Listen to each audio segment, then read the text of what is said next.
Eu já tive o prazer de estar nos teus shows e já ter conversado contigo antes. E é sempre muito bom a gente poder falar. De cara eu vou falando assim de uma música que eu adoro, A Cura. É uma das que eu mais gosto, né? E eu acho que talvez tenha até um clipe aqui pra gente ver depois. Massa. Eu queria saber como foi que tudo começou. Você é de Recife, não é? Eu nasci em Recife, apesar da minha família ser daqui, né, do Ceará. Mas na época o meu pai, ele trabalhava num banco. E aí ele recebeu uma proposta para ir trabalhar em Recife, e aí eu acabei nascendo lá, né? Meu pai e minha mãe casaram lá em Recife, eu nasci em Recife. A gente passou, acho que 8 ou 9 anos lá.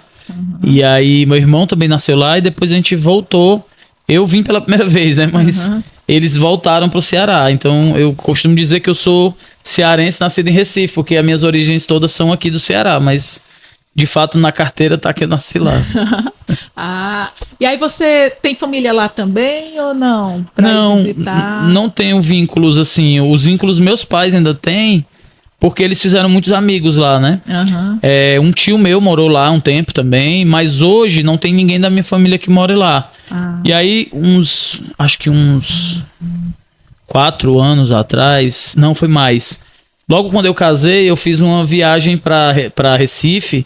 E aí eu fui lá onde a minha família morava, né? E aí foi que eu fui ver, depois de tanto tempo, o condomínio que morava, a rua. Só que na minha lembrança era tudo muito grande. Aí quando eu fui ver, que eu cresci, né? Então já era tudo pequeno, assim, um condomínio simples e tal, uma ruazinha simples. O meu pai andava muito num bar pertinho de lá de onde a gente morava. E aí o bar, quando eu era criança, eu lembro que eu brincava assim na areia e aí parecia uma coisa enorme. Hoje em dia é um barzinho pequenininho. Tá? Então, o vínculo que tem é esse, das lembranças, né? Das memórias e alguns amigos que eles têm lá, sabe? E tu veio pra cá com quantos anos? Com 8. Eles foram pra lá no começo dos anos 80, eu nasci em 84, e aí com 92 a gente veio. Então veio criança, não deu nem pra fazer muitos vínculos, né? Pois é, eu tava até refletindo sobre isso, né? Aquelas coisas terapêuticas, né? Que eu tenho poucas memórias dessa época. Eu acho que, de alguma maneira, eu bloqueei, assim, sabe? Porque eu lembro quando eu cheguei, eu sofri muito bullying por causa do sotaque. Apesar da gente ser tudo nordestino, Recife e Fortaleza, a diferença do sotaque é muito grande. Eu não sei se todo mundo que é do Sudeste entende isso, né? Às vezes o pessoal tende a achar que o Nordeste é uma grande coisa homogênea, né? Mas assim, Fortaleza tem um sotaque muito diferente, não só de Recife, mas do Nordeste inteiro. A gente tem um sotaque menos estalado, assim, menos ti, di, né? E lá em Recife ainda tem um X, assim, meio carioca no meio desse ti, di. E quando eu cheguei falando boa tarde, e aí que é mais parecido com o sotaque da gente do Cariri, né? Cara, eu sofri muito bullying. Aí eu acho que em algum momento eu anulei, assim, eu tipo, cara, deixa pra trás essa história aí do que tu viveu lá e vai pra frente. Parece besta que eu era criança, mas eu acho que inconscientemente eu fiz isso. Então eu não tenho quase lembrança, assim, muito longínquo, assim. Tudo bem que eu era criança, mas tem gente que fala que tem lembrança a partir de 3 anos, né? 4 anos. As minhas são, a grande maioria, a partir de 8, 9. Porque antes eu tenho uma ou outra coisa. O resto meio que deu uma bloqueada, assim. E quando criança você já gostava de cantar, de tocar? Gostava. Meu pai, ele é músico amador. Seu pai é músico? Ele nunca trabalhou profissionalmente com música. Ele tocou ainda um tempo, assim, não sei se vocês lembram daquele Nel Pinel, lembra dessa figura? Sim, lembro sim. Arruma a mala aí. O meu pai tinha um contato indireto, tinha uma galera que ele conhecia, uns primos, enfim, que tocavam com o Nel Pinel, e aí ele tocou algumas ocasiões, assim, né? Mas ele nunca trabalhou com música, foi pontual, né? E aí, na minha família também, o pessoal lá do interior do Ceará, da região de Vaz Alegre, Centro-Sul, né? Perto do Cariri. Eles lá têm um vínculo muito forte, porque tem uma escola de samba lá, de agricultores, uma escola rural. Então, música sempre fez parte, assim. Seja o meu pai, tem muitos discos de vinil e tal. E aí, de pequenininho, eu sempre... Engraçado, né? A maioria das famílias, as pessoas contam que a música não era necessariamente incentivada. Lá em casa era, mas não como profissão. Tipo assim, toque, é legal, é importante, é bacana, mas não pra eu ser músico profissional, né? Era mais tipo assim, é uma coisa que vai ser bacana pra você, é divertido, é prazeroso, mas não necessariamente uma profissão, entendeu? Então o meu contato era muito, como é que se diz, lúdico mesmo com música. Então desde pequenininho sempre teve um tecladinho, um violãozinho, alguma coisa pra música como um hobby, né? Como as pessoas falam, uma brincadeira e tal. Então fez muito parte, faz muito parte. E também muito disco de vinil, cara, muito. Meu pai tinha uma coleção imensa, assim. E aí uns anos atrás também a gente foi... Tava tudo meio guardado assim, a gente foi resgatar, já tinha uns que já estavam meio deteriorados. Porque vinil também teve um período, agora os vinis estão super em voga de novo. Mas teve um período aí do começo dos 2000 pra lá que os vinis eles realmente caíram em extinção e depois voltaram, né? Aí nessa época os vinis dele ficaram todos destruídos, assim, a gente teve que limpar e tudo. Então a música faz parte sempre fez e moldou, assim, também um pouco, né? O meu dia a dia. Aí, coisa boa. E aí você teve os acesso aos vinis, né? Eram mais em qual estilo? Cara, tinha tudo que você imaginar. Assim, tudo não. Porque o meu pai, ele nunca foi um grande consumidor de rock. Então, onde é que ele ia mais, assim? O que é que ele ia mais? Ele ia no Raul Seixas, como muitos pais, eu acho, né? A coisa da Jovem Guarda, que é aquele, né? Bem nos Beatles e tal. Mas tinha, assim, sei lá... Tinha alguma coisa meio... Sabe... Romantic rock, assim, anos 80, né? Os flashbacks, coletâneas. Aí entrava uma coisa... Tipo assim, rock romântico, meio... Tipo, You and I, do Scorpions, né? Mas não o discão do Scorpions. Entrava uma outra coisa dentro de uma coletânea. Muito Roberto Carlos, acho que ele tinha a coleção inteira.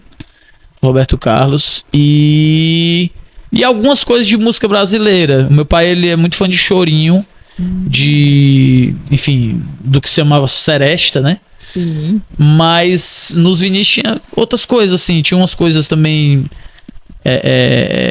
internacional, mas não muito, mais música brasileira. Mas eu acho que o campeão era o Roberto Carlos mesmo. Era o mais pedido da coleção. E quando você estava tendo acesso a esses instrumentos, você conseguia tocar para tirar...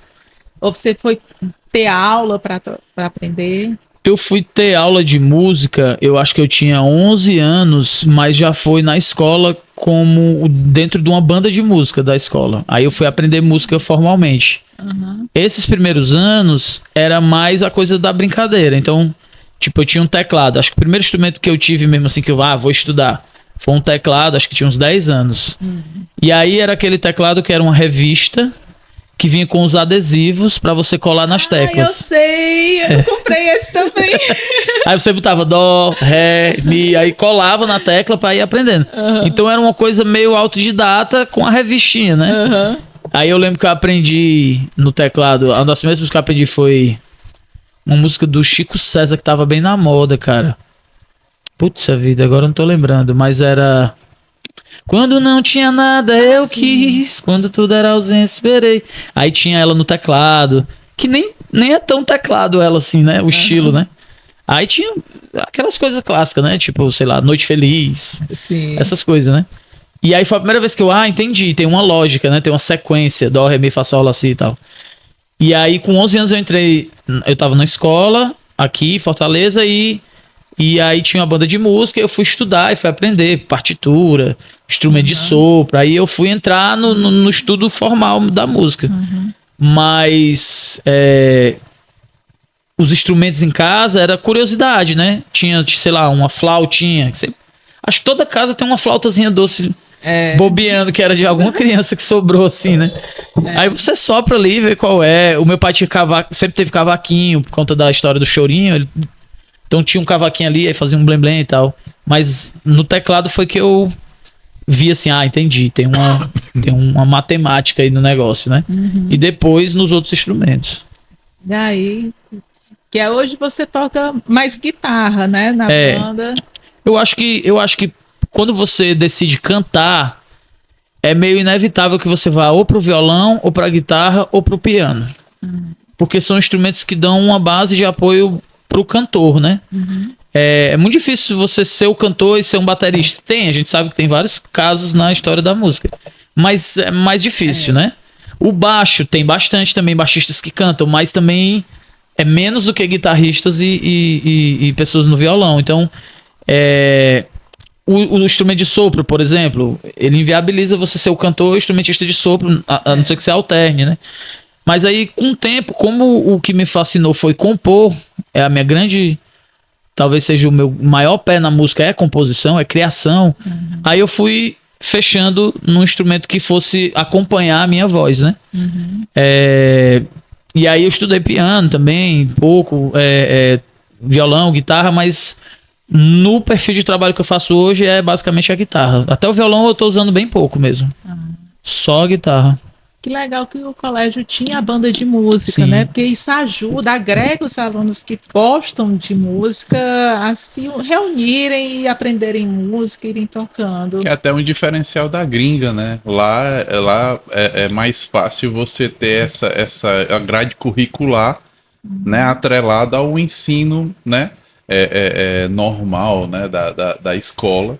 E aí é mais fácil encontrar as Mariah Careys e as, né? E aqui não, aqui é por isso que eu considero tanto músico brasileiro, porque aqui você tem que enfrentar uma onda contra você o tempo todo.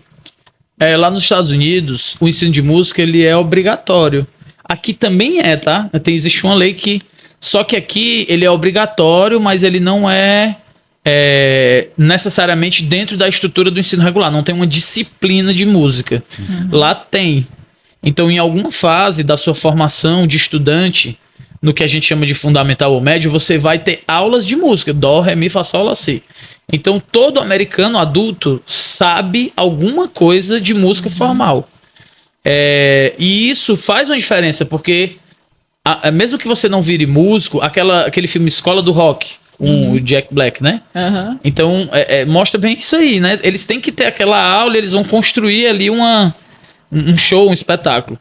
Então, mesmo que você não vire um músico profissional, eles entendem que a música é um atributo importante, uma qualidade, um skill importante para você estudar. E aqui no Brasil, o ensino de música, a maior parte das pessoas formadas em música de criança e adolescente são nas igrejas. Se você for analisar assim, o grosso dos grandes músicos, o cara dizer, olha, eu comecei na igreja, tocando, eu cantava na igreja, grandes cantores e tal. Porque as igrejas têm isso como uma parte importante na formação religiosa. Então, eu também fiz parte, né, de grupo da igreja e lá também era isso, era pegar o violão e tocar, enfim. Em alguns municípios no interior do país, quem desempenha esse papel também são aquelas bandas fanfarra, a própria estrutura militar, exército, aeronáutica, marinha, tem também as suas bandas de música, que também formou muita gente, né?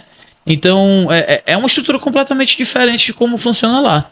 Acaba que ainda tem no Brasil uma ideia muito forte da lógica de dom, né? Eu até postei esses dias uma parada que eu gosto muito, cara. Caramba, eu tô tentando lembrar e fugiu. Ele falando sobre essa coisa do dom, né? De que...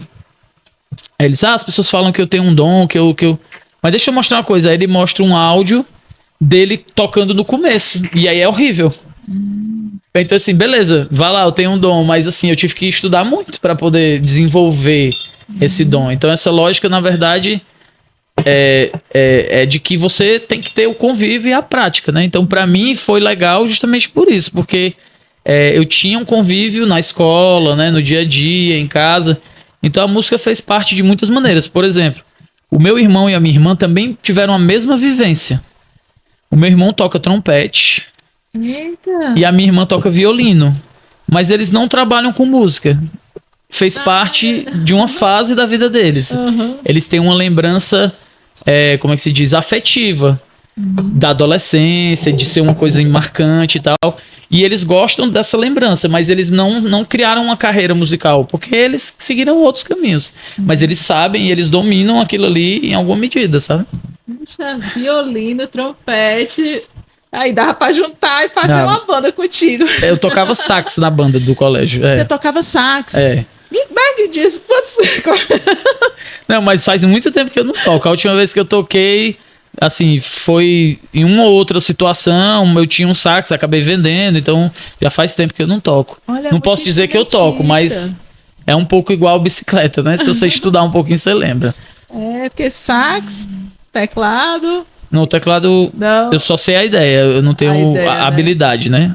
O sax também, o sax eu toquei mais tempo, então eu teria que treinar para readquirir alguma habilidade.